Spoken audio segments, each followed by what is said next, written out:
चुनाव सिर्फ आंकड़ों का खेल नहीं होते, वो जमीन पर लोगों की उम्मीदों, उनकी मुश्किलों का एक आईना होते हैं। आज हम मध्य प्रदेश की एक विधानसभा सीट रामपुर बघेलान के जनादेश की गहराई में उतरेंगे, ताकि हम देश के बड़े राजनीतिक रुझानों को बेहतर ढंग से समझ सकें। हमारा ध्यान आज मध्य प्रदेश के सतना जिले की रामपुर बघेलान सीट पर है।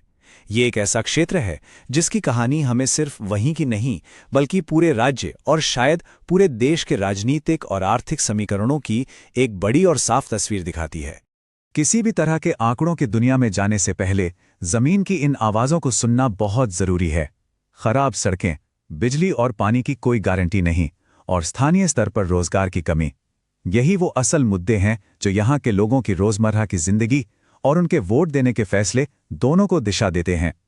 तो आज की हमारी इस पड़ताल का सफर कैसा रहेगा? हम 6 अहम पड़ावों से गुजरेंगे। सबसे पहले जमीनी हकीकत को जानेंगे, फिर जनादेश के आंकड़ों को समझेंगे, नतीजों का विश्लेषण करेंगे, 30 साल का एक लंबा पैटर्न देखेंगे, शासन का एक खाका तैयार करने की कोशिश करेंगे, और आखिर में एक उद्देश्यपूर्ण जनादेश के असल मायने क्या हैं, इसे तलाशेंगे। तो चलिए शुरू करते हैं पहले और सबसे जरूरी पड़ाव से। इस क्षेत्र की मिट्टी और यहाँ के लोगों के सामाजिक आर्थिक ताने बाने को समझते हैं, क्योंकि हर राजनीतिक कहानी की जड़ें यहीं होती हैं। रामपुर बघेलान की पहचान क्या है? असल में ये ऐतिहासिक रूप से एक अविकसित, ग्रामीण और ओबीसी बहुल यानी अन्य पिछड़ा वर्ग की आबादी वाला निर्वाचन क्षेत्र है। यहाँ जिंदगी का हर पहलू हर दिन खेती किसानी से जुड़े मसलों के इर्द गिर्द ही घूमता है। और यही वो पुरानी और गहरी समस्याएं हैं जो किसी एक पार्टी या नेता से कहीं ज्यादा बड़ी हैं।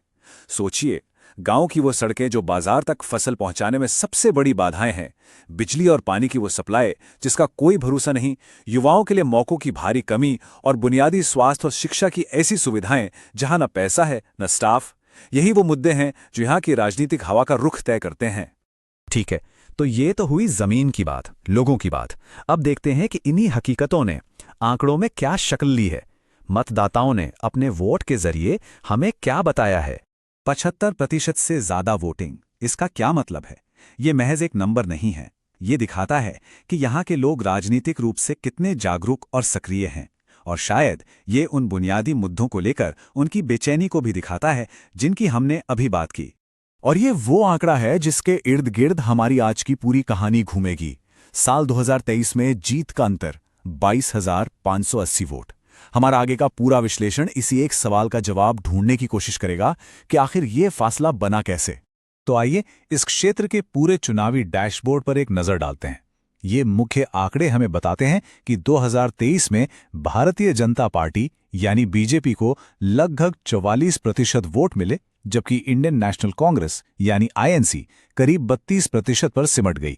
यही वो डेटा है जो हमारे आगे के रणनीतिक विश्लेषण का आधार बनेगा। अब राजनीति को समझने के लिए वहां के समाज को समझना भी उतना ही जरूरी है।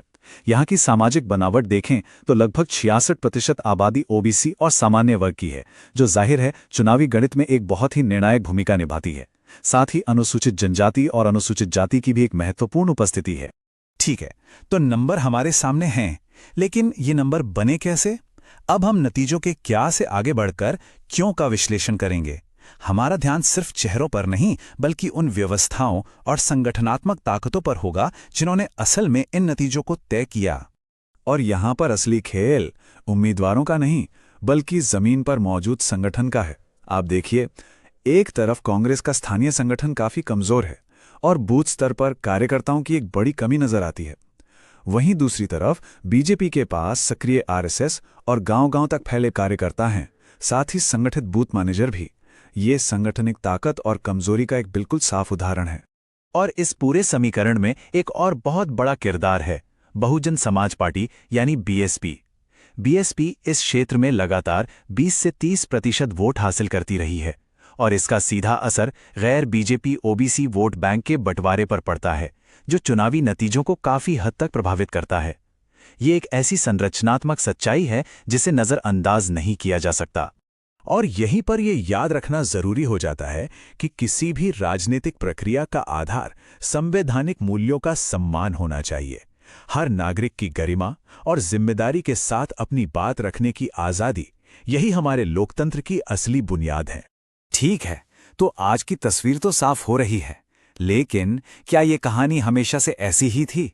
चलिए जरा वक्त में पीछे चलते हैं और रामपुर बघेलान के पिछले 30 साल के चुनावी इतिहास को खंगालते हैं, ताकि उन लंबी अवधि के रुझानों को पकड़ा जा सके जो आज भी यहाँ की राजनीति को प्रभावित कर रहे हैं। देखिए, पिछले 7 चुनावों का सफर एक दिलचस्प पैटर्न दिखाता है। 1993 में जहां लगभग 64% मतदान हुआ था, वहीं 2018 तक आते आते ये 75% के ऊंचे स्तर पर पहुंच गया। ये पार्टियों की बदलती किस्मत के बीच मतदाताओं की बढ़ती राजनीतिक भागीदारी को साफ तौर पर दिखाता है। और ये चार्ट उसी कहानी को तस्वीरों में बयान करता है। आप साफ देख सकते हैं बीजेपी के वोट शेयर में कैसे उतार चढ़ाव आए, बीएसपी ने कैसे लगातार 20 से 30% का अपना एक मजबूत आधार बनाए रखा, और कैसे 2003 के बाद कांग्रेस धीरे धीरे हाशिए पर चली गई। तो अब तक हमने समस्या को समझा, आंकड़ों को देखा और इतिहास को परखा। अब सवाल यह है कि आगे का रास्ता क्या है? इस सारी समझ के आधार पर यहां से एक बेहतर और जन केंद्रित शासन का खाका कैसे तैयार किया जा सकता है? देखिए, कोई भी असरदार रणनीति सिर्फ बातों पर नहीं, बल्कि एक तय समय सीमा और ठोस कदमों पर टिकी होती है। यहाँ एक 90 दिन की योजना का ढांचा है जो 3 चरणों में बटा हुआ है। पहले 30 दिन तैयारी और डेटा के गहरे विश्लेषण के लिए, अगले 30 दिन लोगों तक पहुंचने और जमीनी संगठन को मजबूत करने के लिए, और आखिरी 30 दिन लामबंदी और सही संदेश को हर घर तक पहुंचाने के लिए। और आज के दौर में रणनीति का मतलब है पारंपरिक और आधुनिक तरीकों का सही संगम। घर घर जाने और जत्थे निकालने जैसे पारंपरिक तरीकों के साथ साथ व्हाट्सएप मैसेजिंग और लाइव सेशंस जैसे आधुनिक तरीकों को भी अपनाना होगा। लेकिन यहाँ एक बात का ध्यान रखना बेहद जरूरी है। जब हम डिजिटल माध्यमों की बात करते हैं तो हमें प्राइवेसी के सिद्धांतों का पूरा सम्मान करना होगा। भारत के कानूनी ढांचे के तहत मतदाताओं के डेटा का इस्तेमाल सिर्फ उनकी सहमति से और एक तय मकसद के लिए ही किया जा सकता है। एक ही संदेश सबके लिए काम नहीं करता। एक असरदार संवाद के लिए जरूरी है कि आप अलग अलग वर्गों की चिंताओं और उनकी उम्मीदों को सीधे संबोधित करें। किसानों के लिए एमएसपी और खाद का मुद्दा अहम है, तो युवाओं के लिए स्थानीय रोजगार, महिलाओं के लिए सुरक्षा और बिजली, और दलितों और आदिवासियों के लिए कल्याणकारी योजनाओं की सही डिलीवरी और उनके अधिकारों की बात। हर समूह के लिए एक स्पष्ट और प्रासंगिक संवाद होना ही चाहिए। तो चुनावी रणनीति और आंकड़ों से आगे बढ़कर अब हम इस पूरी चर्चा के सबसे जरूरी हिस्से पर आते हैं, यानी इन सब का असली मकसद क्या है? सिर्फ चुनाव जीतना या उससे कुछ बड़ा? तो अंत में सवाल यही आकर ठहरता है कि कोई भी राजनीतिक व्यवस्था अपने लोगों की सालों पुरानी शिकायतों को विकास और एक उद्देश्यपूर्ण भविष्य के वास्तविक जनादेश में कैसे बदल सकती है।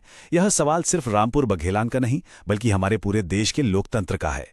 अगर आप एक जन केंद्रित नेता बनना चाहते हैं और अपने निर्वाचन क्षेत्र का उत्थान करना चाहते हैं, तो blueprintstrategies.ai से mgr@blueprintstrategies.ai पर संपर्क करें या 0804204160 पर कॉल करें। उद्देश्य राजनीति से परे।